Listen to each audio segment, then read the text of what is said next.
So you, for example, you met the girl, you go back to home to USA and you go online on their site and applying for a fiancé visa. Or you can hire an attorney even to do it for you.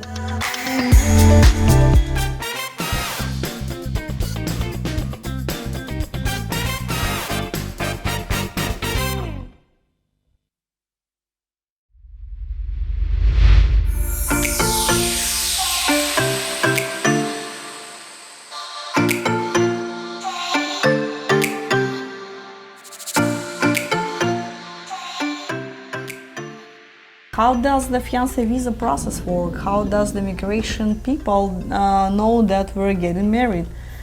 Should this be in writing? How many face-to-face visits? Can you give us a top 10 things we need to do?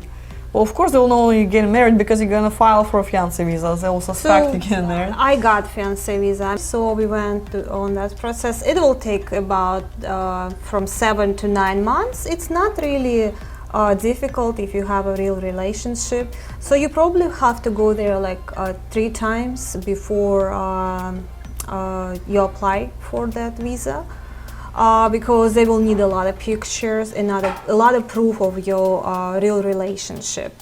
So you, for example, you met the girl, you go back to home to USA and you go online on their site and applying for a fiancé visa.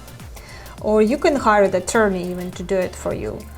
So, and they will tell you what kind of paperwork needs to be done, what you have to bring to prove your relationship. So, and you're going to send all the paperwork to the girl, she's going to sign it, and then she'll sign it to you back, and then your attorney or yourself, you will send it to US Embassy. And then they will go and invite her for interview. And she's going to bring all the paperwork with her. So they're going to ask her a lot of questions. So, and then if they approve, she'll probably in 1 month she'll be here.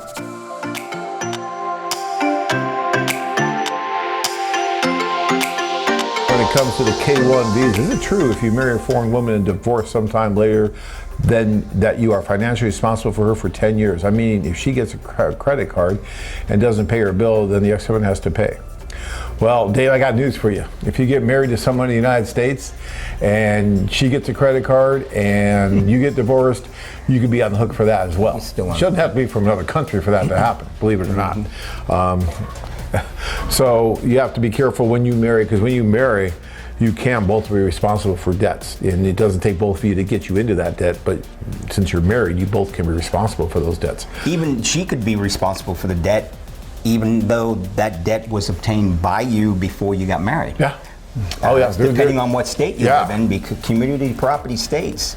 Yeah. So when you marry, she owns it, you own it. Yeah. When you marry anyone, you know, these things always can happen. That's part of it. But there is something to what you're saying as far, Dave, as the K-1 visa and the 10-year deal. So what that means basically is when you bring someone from a foreign country into this country, there is some responsibility that goes along with that. And let's say you bring her in here and then a year later you get divorced and you say, okay, I don't want anything to do with you anymore, I'm not going to help you at all anymore, and she ends up on publicly tested means support like food stamps or things like that. Well, the government can, at their option, come after you for those food stamps that she is now receiving because this didn't work out, you're divorced. Now, if she's worked for 10 years, at that point, then that no longer exists, and that's not a problem. Okay. But before that, right, then it can be. Now, in all the years, 24 years of doing this, I've never seen when that's happened. So I don't think that this is a big deal at all, because it's always been there. It was there when I married Tanya.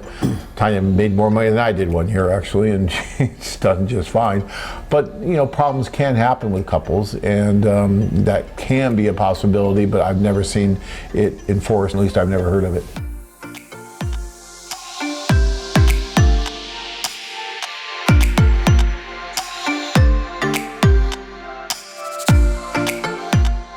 Gets a fiancé visa, what does she do during the 90 days? Does she stay with me at my little apartment, or does she want to live in a hotel until marriage? After marriage, what does she do for the year she cannot work? Sit around my apartment doing what? Well, first of all, no, you guys got the whole point of you living together. So, you're gonna get married, so you're moving in together and figuring out how you can make a thing work, if she can live with your dirty socks on the couch and, all that fun stuff. So yeah, they just figure out your future life together. So she definitely not stay in a hotel. If she says I want to stay in the hotel for this 90 days, that's really bad sign. It's like huge red flag, and you probably will reconsider the whole thing now. So yes, the point is of two of you living together. As far as what she's doing until she gets, What does she do for the year she cannot work? Well, find hobby, interest. There's plenty of things going on. Actually, there's plenty of paperwork to work on. There's, just adjust, establish a circle of friends, get used to, more, things that's routine here, like get a bank account, learn how to drive a car.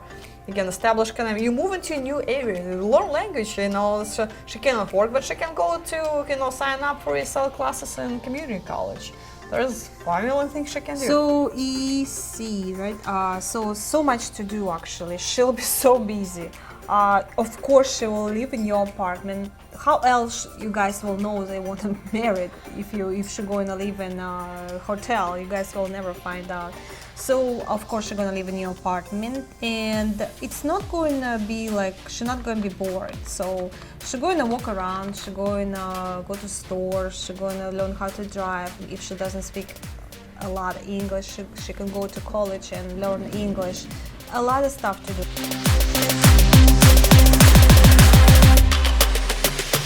Join men from all over the world as they take a trip and find their future brides.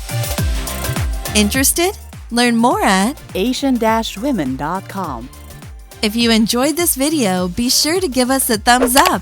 Then click on the notice bell and subscribe to our channel.